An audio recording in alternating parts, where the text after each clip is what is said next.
Oi, minha gente, tudo bem? Vamos fazer a correção desta prova, tá? É uma prova na perspectiva dos concursos, né, com a admissão no sexto ano, certo? Uma prova, elaborei esta prova como revisão para a prova do CPM, tá? Desculpem. Mas vale salientar que compreende diferentes bancas, tá certo? Diferentes, tem vários assuntos aqui de língua portuguesa, então, assim, é realmente bem interessante e pertinente para o concurseiro, né? E é, são questões inéditas, tá?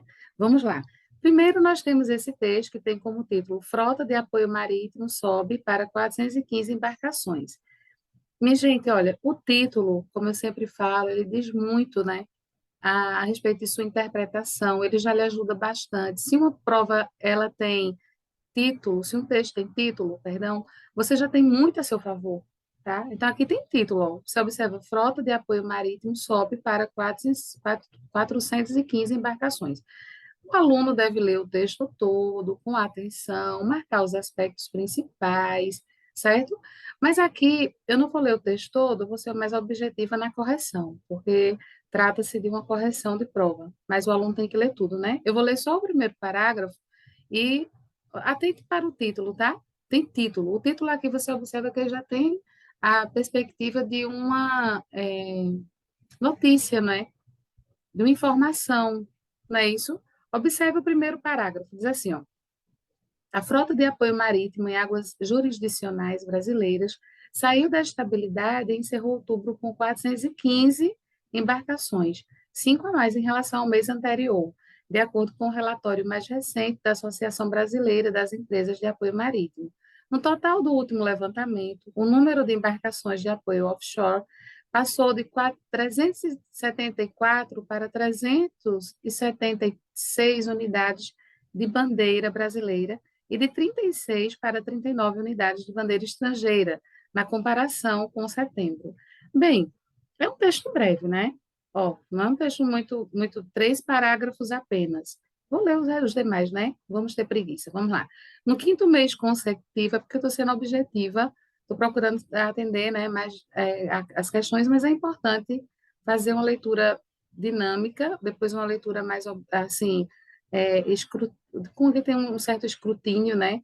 Marcar as palavras principais que você julga ser as mais importantes, ou que você observa ali, talvez uma relevância, uma importância em relação ao contexto, né? Pelo quinto mês consecutivo, continuando, a fatia de embarcações de bandeira brasileira ficou em 91%, ante 9% das unidades de bandeira estrangeira. No primeiro trimestre, você diz o que aqui em relação a esse termo que está sendo deslocado, né? Que isso aqui é uma relação de quê? Que é uma das questões que eu vou trazer, ó. Quando? Você pergunta quando. No primeiro trimestre, o número de embarcações de bandeira estrangeira oscilou de 34 em janeiro para 37 em fevereiro e 45 em março. No segundo trimestre, caiu para 39 em abril, perdão. Depois subiu para 41 em maio e desceu para 37 em junho e depois 36 nos meses seguintes e voltando a 39 em outubro. Está faltando umas vírgulas aqui, né? Mas enfim, vamos lá. Em relação a dezembro de 2015, quando a demanda começou a ser impactada pela retração do setor de petróleo e gás, foram desmobilizadas 180 embarcações de bandeira estrangeira e acrescentadas 404 de bandeira brasileira. Cerca de 66 embarcações, originalmente de bandeira estrangeira, tiveram suas bandeiras trocadas para o pavilhão nacional nesse período. Minha gente, aqui tem a referência, não é? Esse texto continua, tá? Eu coloquei só os primeiros parágrafos, aqui significa que continua, né? Esses colchetes com essas reticências no meio. O objetivo principal desse texto, se você sabe o gênero, né? Que é está na perspectiva da informação, é um texto positivo, você vai saber que o objetivo principal dele é o quê? Informar, tá certo? Mais uma vez, você tem aqui também a abordagem de vocabulário, tá? Você tem que saber o que é um texto, o que é divertir, o que é reclamar, o que é encorajar, o que é persuadir, né? Persuadir, palavrinha muito presente nas provas. Persuadir é influenciar, é convencer, certo? envolver a pessoa a ponto dela tomar, aceitar seu ponto de vista, não é sua opinião, mas aqui você vê que nós vimos que é uma notícia, né? Então ela tem aqui a informação, tá certo? É informar, então, letra D.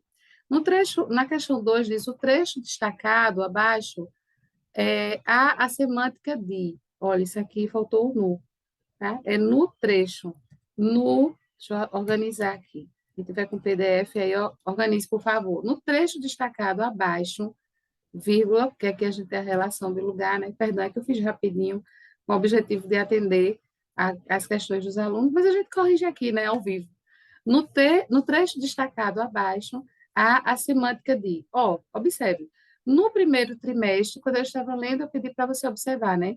O número de embarcações de bandeira estrangeira oscilou de 34 em janeiro para 37 em fevereiro e 45 em março. Minha gente, eu pergunto quando. Quando eu tenho a noção de quando, eu estou falando de tempo. Então, se você marcou letra C, parabéns, você acertou, tá? E veja que essa vírgula ela foi empregada aqui justamente por isso, né? Porque isso aqui é uma expressão adverbial de tempo deslocada, tá? Então, isso exige a vírgula, né?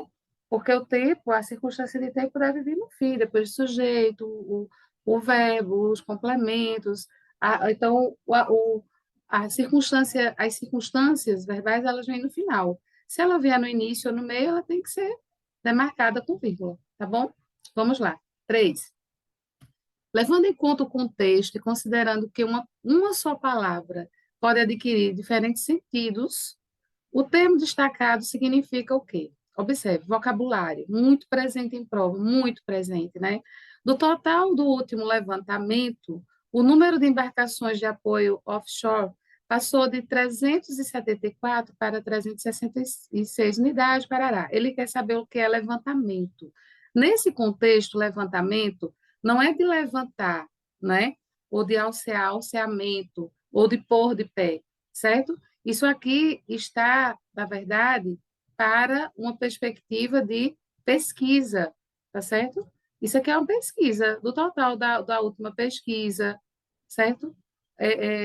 O levantamento aqui, então, foi o que se procurou saber, a investigação, uma pesquisa, letra A, tá bom? Dentro de outro contexto, poderia ser o ato de pôr de pé, né? Então, mas aqui não é de levantar, literalmente, né? É de pesquisar, certo? Que linguagem observamos no texto 1? Se falamos que é um texto que quer informar e sabemos que ele está na perspectiva da tipologia expositiva, nós sabemos, então, aqui, marcamos aqui, sem dúvida, que a linguagem é uma linguagem objetiva, letra E, tá? Direta, objetiva, ela quer informar. Então, linguagem mista é verbal e não verbal. A gente só tem aqui a linguagem verbal no texto 1, né? Não é figurada, que estaria para a mesma coisa da letra D, conotativa. Não é? Ela é denotativa, certo? Não verbal é com imagens, aqui a gente só tem verbal. Então, ela é objetiva, letra E, certo? Vamos para o texto 2. Cafezinho de Rubem Braga, é um texto de Rubem Braga. Minha gente, esse texto é muito interessante, né? Ele traz uma reflexão acerca de uma cena principal. Observa aqui, ó. Leio a reclamação, é o narrador falando, né? Leio a reclamação de um repórter irritado que precisava falar com um delegado e lhe disseram que o homem havia ido tomar um cafezinho. Ele esperou longamente, chegou à conclusão de que o funcionário passou o dia inteiro tomando café. Olha, a partir dessa cena aqui, ele começa a fazer uma reflexão. Ele diz: tinha razão o rapaz de ficar zangado, mas um pouco de imaginação e bom humor, podemos pensar, com um pouco de imaginação e bom humor, podemos pensar que uma das delícias do gênio carioca é exatamente esta frase. Ele foi tomar café. Aí ele começa a refletir, né? Eles, a vida é triste e complicada. Diariamente, uma vírgula que caía bem, né? Mas como é só uma palavra, é facultativo. Eu coloco, especialmente nos que terminam com mente, que tem um sufixo aqui, né? Eu coloco. Diariamente é preciso falar com um número excessivo de pessoas. O remédio é ir tomar um cafezinho. Para quem espera nervosamente, esse cafezinho é qualquer coisa infinita e torturante. Depois de esperar 2 ou 3 horas, dá vontade de dizer: bem, cavaleiro, eu me retiro. Naturalmente, o seu Bonifácio morreu afogado no cafezinho.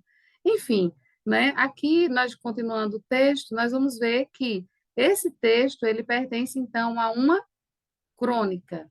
A partir dessa reflexão do cafezinho, ele faz, a partir da cena principal, né? Ele faz uma reflexão acerca dessa expressão que se usa para se referir a dizer que alguém foi tomar café, né? Então, foi tomar um café, saiu, fazer qualquer coisa, né? Mas diz assim, tomar um café como sendo uma expressão de que algo foi feito rapidamente. Ó, minha gente, aqui tem a referência do texto, tá? Eita, mentira, tem não. Mas aqui você sabe, mas tem aqui a indicação de quem é, tá? Se você colocar, pesquisar na internet Cafezinho de Rubem Braga, é um texto de Rubem Braga. O título não é Cafezinho de Rubem Braga, não, é Cafezinho. E o texto é de Rubem Braga, tá? É uma crônica, então, reflexiva, tá certo? Não é um conto popular, né, que está para o imaginário, não é um relato pessoal, porque ele não conta sobre a vida dele, tá? Nenhuma lenda, né? Não tem mistura aqui do impossível com o possível de acontecer, metamorfose não tem também, e também não é reportagem, que você está vendo aqui, que não é é um texto com personagens, com enredo, certo? Que tipo, que narrador e tipo de discurso observamos no texto 2? Olha o avião passando, né? Esperar um pouquinho, mas vamos ver o texto 2. Olha, pelo parágrafo inicial, o primeiro parágrafo que nós lemos, veja o que diz aqui, ó.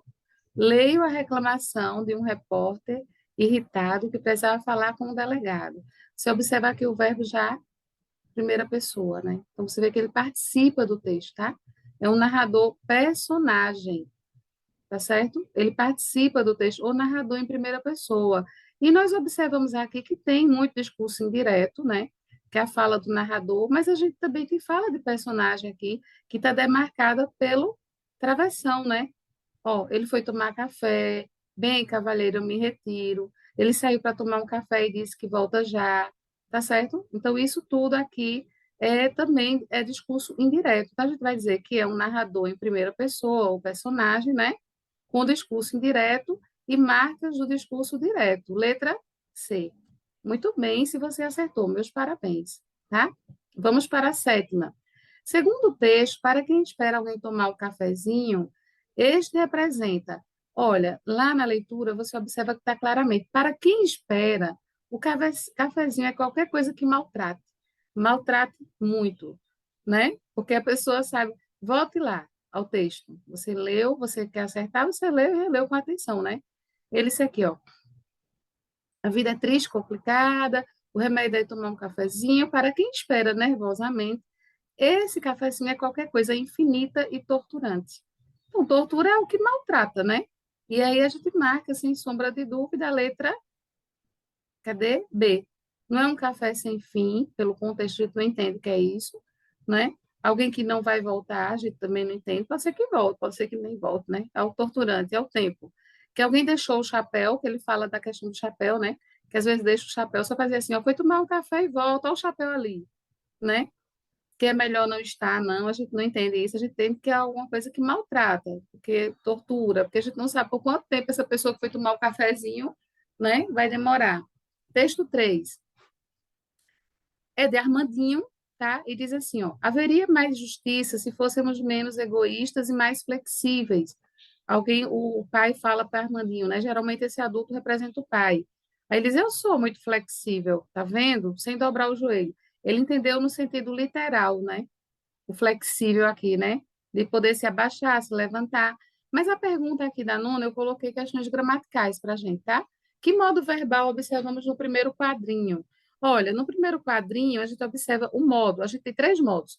Indicativo, que é aquele da certeza, né? Subjuntivo, que é da hipótese e a dúvida. E o modo imperativo, que é da ordem, o pedido, o conselho.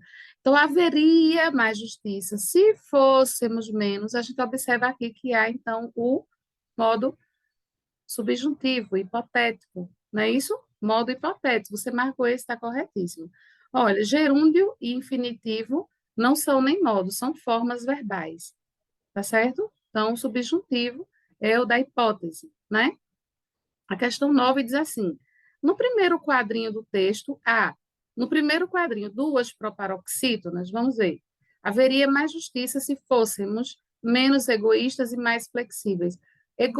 Fôssemos é uma proparoxítona. Egoístas, não. Egoístas é paroxítona e flexíveis, paroxítona. Então, nós temos uma proparó, né, com acento, toda proparoxítona é acentuada, né, e duas proparoxítonas acentuadas aí. Vamos para a próxima. 3 advérbios. Veja os advérbios, ó. Haveria mais, né, advérbio de intensidade, se fôssemos menos, advérbio também, intensidade, e mais flexíveis, 3 advérbios. Então, nós temos como resposta a letra B. Se você marcou, parabéns. A letra C diz 3 adjetivos, a gente só tem 2, né? Ou haveria mais justiça se fôssemos menos egoístas e mais flexíveis, egoístas e flexíveis, tá? Porque veja que ele está falando em relação ao primeiro quadrinho, o enunciado pede, né? Do texto 3. Um substantivo concreto. Justiça é substantivo, mas não é concreto, é abstrato. Justiça não tem forma, a gente não visualiza a forma. Não é isso? Vamos para a próxima. 3 paroxítonas. Olha, aqui cabe dizer, veja bem, haveria, justiça é paroxítona, tá? É, menos, a gente tem a paroxítona, menos. Então, aqui eu vou só retificar, tá certo? Que é 3 paroxítonas acentuadas. Que quando eu fui corrigir, eu destaquei para você, né? Acentuadas. 3 paroxítonas assim, porque tem paroxítona que não tem acento, não é verdade? Ó, observe. Flexível e egoísta são paroxítonas acentuadas, mas haveria, ó, justiça, paroxítona, tá certo? Então, aqui a gente não tem 3 paroxítonas, acrescenta aí, tá? Acentuadas, a gente tem 3 advérbios, tá certo? Deixa eu tirar aqui esse ponto. Pronto, muito bem. Vamos para a décima. Décima questão diz, é questão de interpretação, a décima, tá? Eu coloquei o texto 4. Olha só, Armandinho, de novo. Não é sinal de que caiu Armandinho no CPM na primeira prova, né? E essa nova aplicação vai cair Armandinho. Pode cair qualquer outro texto, né? Com linguagem verbal e não verbal, texto misto, ou só um texto visual mesmo, a mais, né? Mas eu coloquei Armandinho porque eu gostei, eu gosto dos duplos sentidos, né? As questões às vezes, de uma crítica social, eu gosto. Mas tem muitas outras tirinhas também, né? A de Mafalda, que é aí campeã, né? E os alunos têm medo de Mafalda, diz que dificulta. A questão do Calvin também cai bastante, né? As de Maurício de Souza, gosto bastante. Vamos lá. Ele dirigia e usava o telefone, diz a menina, para não perder tempo. Um dia bateu em um poste. Claro, era questão de tempo. Teve sorte, ninguém se feriu, só perdeu dinheiro e muito tempo. Inferimos do texto 4 o quê? Nós inferimos que há um jogo de palavras com tempo, né, que está entre aspas aqui, a palavra tempo, para mostrar que pode haver sérias consequências para quem não presta atenção no trânsito. É questão de tempo. Na letra A diz assim, não há relação de causa e consequência. Ah, sim, ele dirigiu e usava o telefone, né? E no texto, no final diz que ele teve sorte, ninguém se feriu, só perdeu dinheiro e muito tempo. Então, aqui é consequência. Há uma relação de causa e consequência. Eu não estou falando de uma tirinha, um quadrinho específico, eu estou falando da tirinha toda, tá? Do texto 4 todo, né? A letra B diz questão de tempo significa uma hipótese. Não. A questão de tempo aqui não é uma hipótese, né? Era questão de tempo, era uma certeza. Tá vendo? Ele teve sorte porque bateu, não, ele teve sorte porque ninguém se feriu. Tá bem claro aqui, né? E na letra D diz, no fim, quem dirigia conseguiu não perder tempo. Não. Quem dirigia aqui de modo errado e usava o telefone, né? Ele diz aqui, ó, no final, ela diz, né? Só perdeu dinheiro e muito tempo. Claro, porque bateu, né? Perdeu dinheiro, muito tempo e capaz de perder até a vida, né? Então, minha gente, olha, questão de interpretação, o que é que nós vimos nesta prova? Vamos lá. Nós vimos nesta prova objetivo do texto, né? Que está associado claramente à tipologia, né? Nós vimos questões de semântica, tá certo? Vocabulário, tipo de linguagem, certo? Vimos também aqui no texto narrativo gênero textual, tá certo? Em relação, vimos questões de narrador e o discurso também, né, na narrativa. Inferimos aqui sobre o cafezinho no texto de Rubem Braga, né? E nos textos mistos, texto 3 e 4, nós trabalhamos gramática e interpretação de texto aqui com os sentidos, né? Esse jogo que é feito aqui com a palavra tempo, né? Então, eu acredito que é uma boa revisão para vocês, tá? Espero que todos se saiam bem em suas provas, seus objetivos.